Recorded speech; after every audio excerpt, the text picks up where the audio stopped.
Olá, tudo bem? Hoje a gente vai falar sobre o que acontece com o seu corpo durante o mergulho. E aí, você já é um mergulhador credenciado? Você já mergulha com um cilindro? Então, muitas das coisas que eu vou falar aqui, você já deve ter ouvido falar dela no seu curso básico de mergulho. Se você ainda não é mergulhador, saiba que nesse vídeo eu não vou entrar em detalhes sobre o porquê essas coisas acontecem. Isso você aprende em um curso básico de mergulho ou até mesmo em outros vídeos que a gente tem aqui no canal. Eu sou Roseli Ronquese, do canal Bora Mergulhar. O canal Bora Mergulhar é um canal de mergulho com cilindro. E se você quer fazer um curso comigo, entra no nosso site www.boramergulhar.com.br. Quem sabe eu não dou um curso para você? Então, vamos começar? O mergulho é uma atividade muito tranquila e muito prazerosa. Quem mergulha sabe disso. Aquela respiração tranquila, aquela vida marinha exuberante, respirar ar comprimido é muito prazeroso. Ninguém volta de um mergulho sem um sorriso no rosto. Sempre que a gente volta de um bom mergulho, a gente volta feliz. Então, o mergulho, ele é para relaxar, ele é para se divertir. E para que ele seja seguro, você fez um curso de mergulho, tem uma credencial para isso e sabe, pelo menos o básico, sobre os efeitos da pressão no seu organismo. Então, hoje eu vou destacar 3 momentos. O primeiro deles, o mergulho durante a descida, o mergulho durante o ato de mergulhar e o mergulho durante a subida. Afinal, o que acontece com o seu corpo durante essas 3 fases? Vamos lá? Durante a descida, a gente sente no nosso organismo os efeitos da pressão. Lembrando que fora d'água a gente tem uma atmosfera de pressão. A cada 10 metros, essa atmosfera aumenta, então aos 10 metros a gente tem 2 atmosferas de pressão agindo no nosso organismo. Aos 20 metros, 3 atmosferas de pressão. Por quê? É uma fora d'água, uma aos 10 metros e uma aos 20 metros. Muito bem. E isso vai crescendo a cada 10 metros, mais uma pressão atmosférica. O que acontece? A gente sente essa pressão nos espaços aéreos corporais. O que são esses espaços aéreos corporais?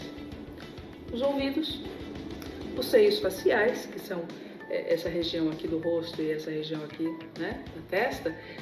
Aqui tem ar atrás desses ossos, tá? Então aqui a gente tem cavidades que estão sujeitas à pressão quando a gente começa a mergulhar. O nosso pulmão também é importante que a gente atente para a pressão do ambiente e o espaço entre o nosso rosto e a máscara. Equalizar esses espaços aéreos é muito simples. Conforme a gente começa a descer e sente a pressão, a gente sente geralmente, primeiro, nos ouvidos. O que a gente faz? Ou a gente engole saliva, ou a gente mexe o maxilar, ou a gente simplesmente pinça o nariz e força a respiração pelo nariz, né? A exalação pelo nariz, sempre de maneira gentil. Por quê? Isso vai fazer com que a pressão externa, que é o que está fazendo com que a gente sinta a pressão, ela seja equalizada, ou seja, a pressão interna estando igual à pressão externa, a gente não sente incômodo no ouvido e também não vai sentir dor no ouvido. A gente tem um vídeo no canal falando sobre dor no ouvido, equalização, tudo com mais detalhes, inclusive foi um bate-papo que a gente fez com um médico, com um otorrinolaringologista. Seria legal que vocês assistissem, tá bom? O outro local que a gente pode sentir alguma pressão, como eu falei, é nos seios faciais, nessa região. Em que momento que a gente sentiria essa pressão? Na descida ou durante o mergulho, caso a gente esteja congestionado. Eu fui mergulhar resfriado, eu fui mergulhar com sinusite, enfim. E aí você pode sentir dor nessa região e principalmente aqui nessa região. Por isso, não é uma boa ideia mergulhar resfriado. O seu corpo vai sentir e você pode até ter que aportar o mergulho. Se você insiste em fazer isso, você sente dor e não aborta o mergulho, você corre o risco de ter um barotrauma. E aí o que vai acontecer? Quando você voltar à superfície, pode ser que tenha um pouquinho de sangue aí na sua máscara. Isso não vai te matar, mas isso incomoda, não é legal e não é para isso que a gente mergulha, não é verdade? Um outro tipo de barotrauma que pode acontecer é o barotrauma de máscara, caso você não equalize esse espaço aéreo. Então, na descida, a gente pode ser que sinta um pouco de pressão na máscara. E é muito simples de equalizar. Basta você soprar com o nariz dentro da máscara e a máscara vai parar de te incomodar.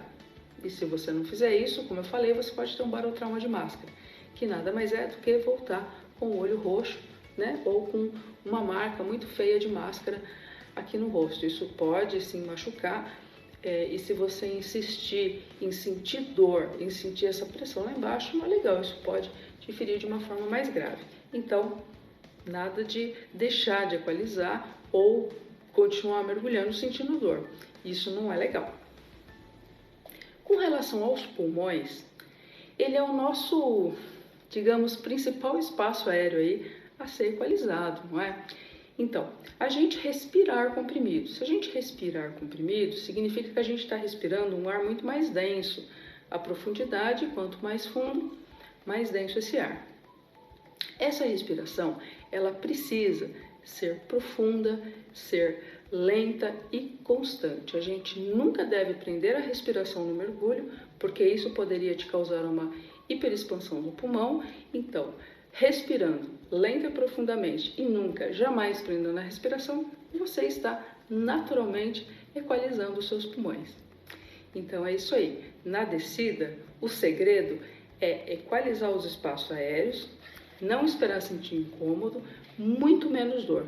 Se você sentir dor, suba devagar e interrompa o seu mergulho. Legal? Um outro momento em que é muito importante a gente cuidar e atentar para o nosso corpo é durante o mergulho. Bem, o que acontece? Durante o mergulho, o que a gente sente de diferente? Primeiro, a gente precisa estar adequadamente equipado e adequadamente vestido para a temperatura da água que a gente vai mergulhar. Ou seja, a gente não vai mergulhar para sentir frio, porque o que acontece? A água, ela rouba calor de 20 a 30 vezes mais rápido do que o ar. Ou seja, pode acontecer de você estar mergulhando numa determinada profundidade e não estar sentindo frio, mas com o tempo, esse calor do seu corpo ele vai sendo roubado pela água, ou pela água ao seu redor, ou simplesmente pela água que entra e sai da sua roupa. Então, é bom ficar atento aos sinais do corpo, porque se você começar a tremer, sentir muito frio, é o momento de você encerrar o mergulho, voltar para o barco e se agasalhar. E se for mergulhar de novo, mergulha mais bem equipado, mais bem vestido, para evitar aí uma situação de hipotermia. Outra coisa que é muito importante a gente observar durante o mergulho é com relação à nossa visão. Embaixo d'água, a gente enxerga as coisas maior e até mais perto. Ou seja, aquele peixe que era desse tamanho, ele pode ser processado pelo nosso cérebro lá embaixo como sendo um pouco maior. E as coisas podem parecer realmente mais próximas. Isso acontece por conta de um fenômeno chamado refração. Do jeito que a luz entra na água e entra no espaço aéreo da sua máscara, faz com que tenha esse efeito. Legal? Outra coisa bastante importante de se observar embaixo d'água são os sons. A gente escuta as coisas bem diferente embaixo d'água. Muitas vezes é difícil perceber aonde os sons estão, porque o som se comporta diferente na água do que no ar. Muitas vezes a gente escuta um som do lado de cá e logo em seguida esse mesmo som parece que está do outro lado, como pode parecer que ele esteja atrás. O som, como eu falei, ele se dissipa na água de forma diferente. Por quê? Na água, esse som ele se desloca de uma forma muito mais rápida e o nosso cérebro não está preparado para entender essa movimentação do som. Mas uma coisa é certa, se você escutar o som de um barco, o som de um hélice ligando, fica lá embaixo, cuidado para não começar a subir e de repente não encontrar aí um barco no seu caminho. Legal?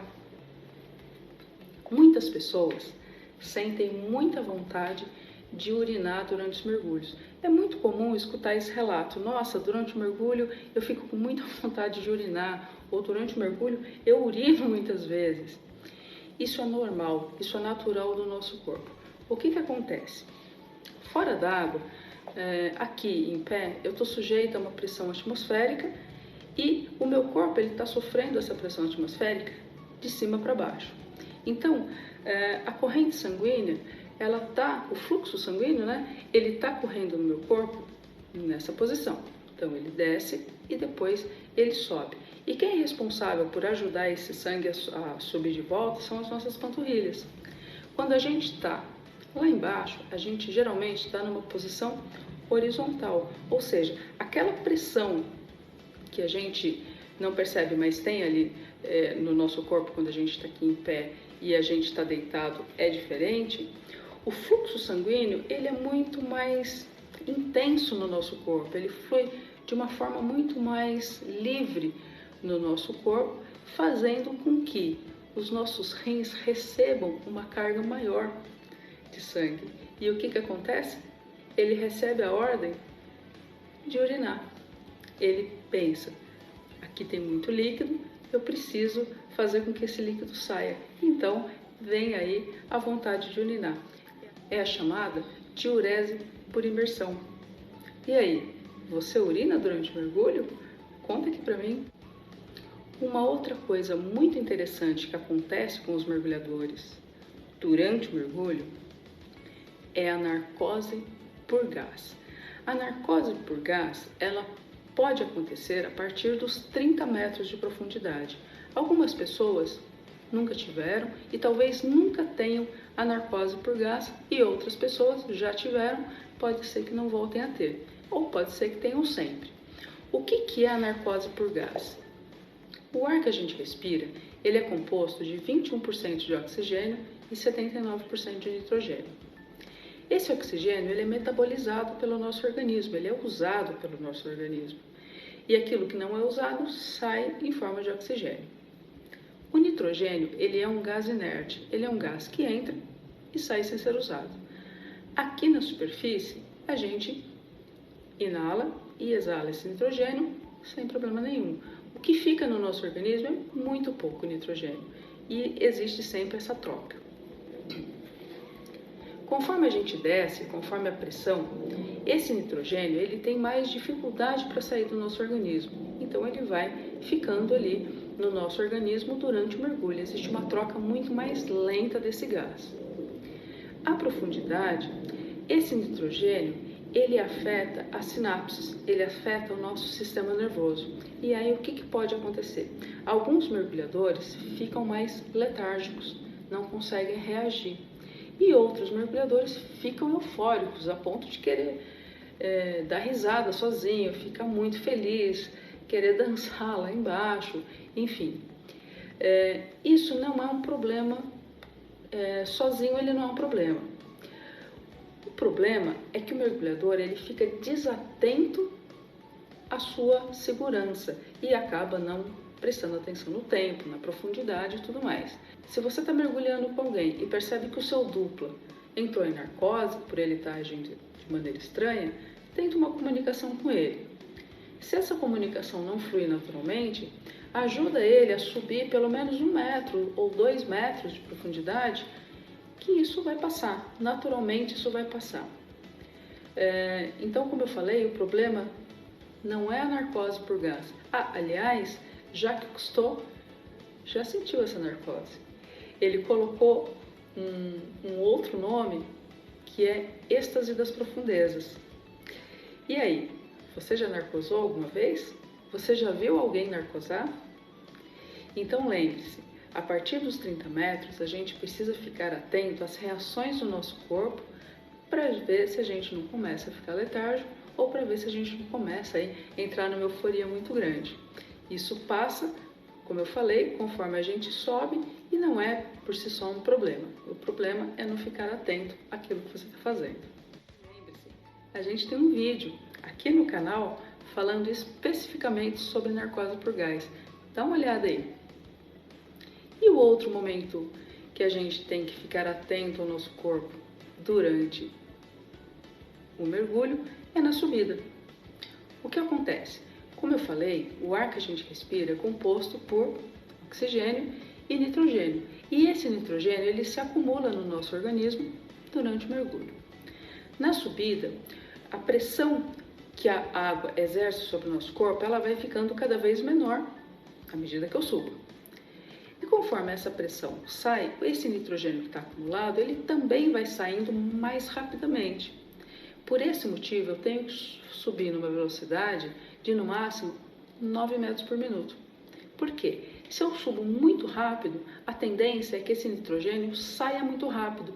E o nitrogênio que sai muito rápido, ele pode formar bolhas no meu organismo, porque ele não saiu da forma correta. E lembrar de na subida, olhar sempre para cima, olhar sempre para o seu computador e estar sempre perto do seu dupla.